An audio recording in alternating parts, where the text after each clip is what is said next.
Hi guys, this is your girl Wakeji Kamore and welcome to Reflections by Wakeji Kamore. Good morning, good afternoon, good evening, depending on the time that you get to listen to this or whatever part of the world that you're listening from. Thank you so much for tuning in and for following through this Bible summary. And I really do hope that you're sharing this audio with a friend, with a family member, and getting as many people to listen to the Word of God as possible. So today, we're going to start the book of Numbers, and chapter 1 discusses topics that includes God's commands to Moses, his choosing of helpers, the census of the Israel, soldiers, and the special assignments bestowed on the tribe of Levi. I'll be reading parts of it, and I'm also going to be summarizing parts of it. So keep your ear alert, and let's do this. So let's read. I'm reading from the version, which is easy to read version, ERV version. And this is what it says. The Lord spoke to Moses in the meeting tent. This was in the desert of Sinai. It was the first day of the second month of the second year after the Israelites left Egypt. He said to Moses, "Count all the Israelites.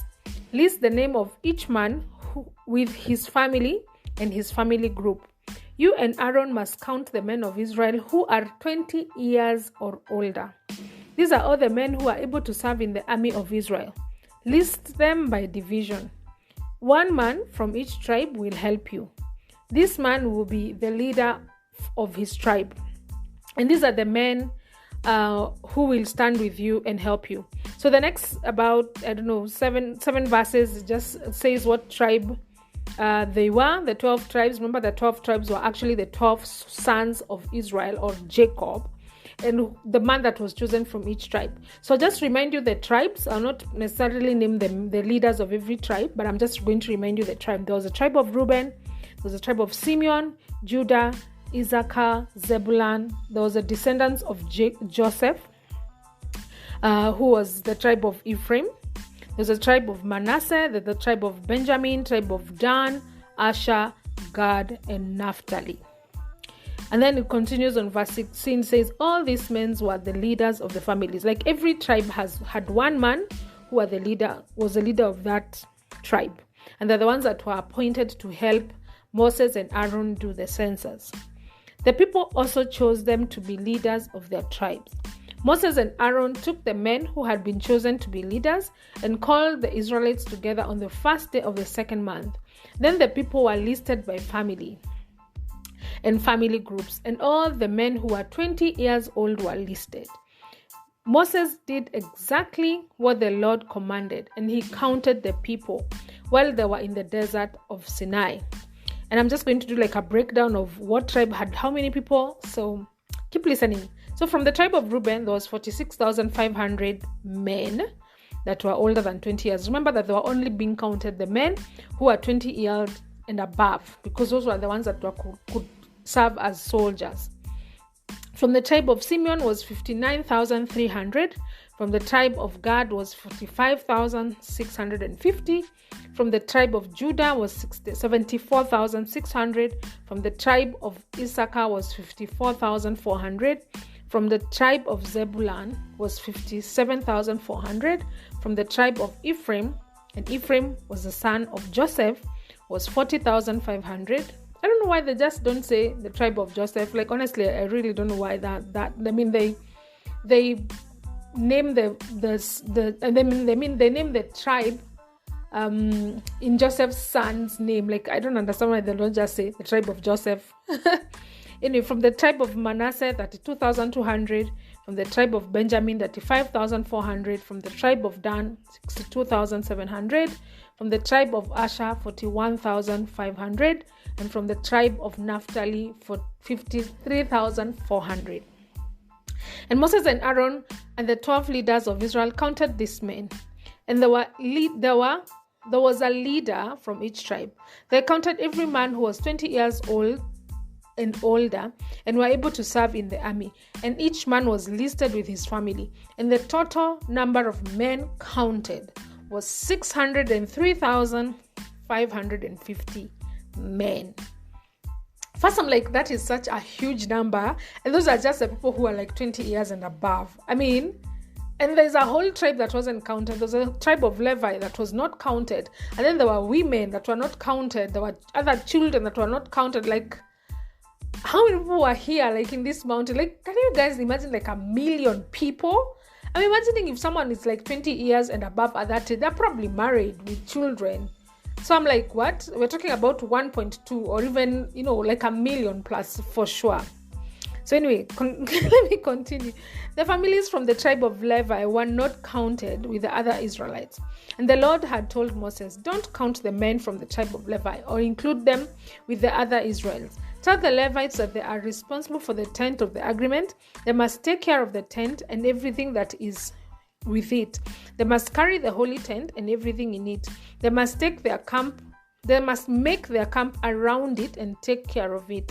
However, whenever the holy tent is moved, the Levites must do it. Whenever the holy tent is set up, the Levites must do it.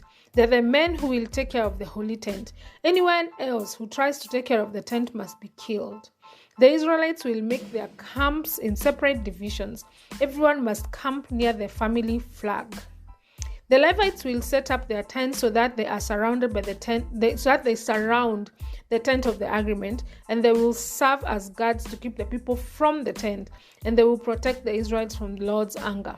The Lord had given these commandments to Moses, so the Israelites did everything he commanded. I like the fact that God, like if anything that this chapter teaches me, that God is a God of order. Like he sets like the holy tent, which is a tabernacle, and then he sets the Levites to live around the holy tent, and then the other tribes to live like around the Levites. And there were specific ways in which they were pangwad, like they were arranged, and each tribe had its own flag, and you couldn't now just decide, today I'm setting my tent in this tribe and tomorrow I'm going, like, no, there was a lot of order in this. And this chapter reminds me of 2 verses in the Bible. It reminds me of 1 Corinthians chapter 14 verse 33. 1 Corinthians chapter 14 verse 33, and it says that, for God is not a God of confusion or a God of disorder, but a God of peace. And then also in 1 Corinthians chapter 14 verse 40, it says, let all things be done decently and in order. You see, the thing is, God's order what did I say? God's order extends far beyond earth's materials. But I mean, it's not just on like planning, like where the sun sets, like it extends far much than that, and it also extends into our lives, because in order for things to be done properly and in an orderly manner, there has to be a fixed set of rules. And without order, there is confusion. And God is not a God of confusion. So God cannot exist in confusion.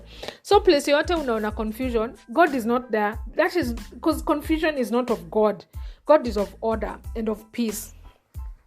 And doing things in a proper and orderly manner, it promotes understanding, it promotes harmony, and then also it just brings about productivity in one's life.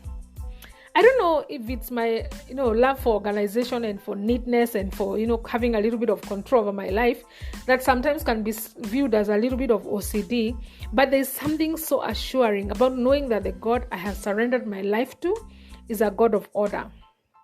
My life would be such a mess if God was a God of confusion. It is good to know that He has an order in which my life will unfold, and I can trust the God who knows what time the sun will set and the time that the moon will appear. I can trust the God who tells the ocean, hey, this is where you stop. Like, you can't stretch further than this. See, the thing is, an orderly God is a God that can be trusted. And my prayer is that He will order our steps today to cause us to be in the right place at the right time, to cause us to meet the people that we need to meet today, and to fulfill the purposes that He has set for us today. Because our God is a God of order, and He's not a God of confusion. He's not a God of disorder. He's a God of order and peace. And that's the God that we serve.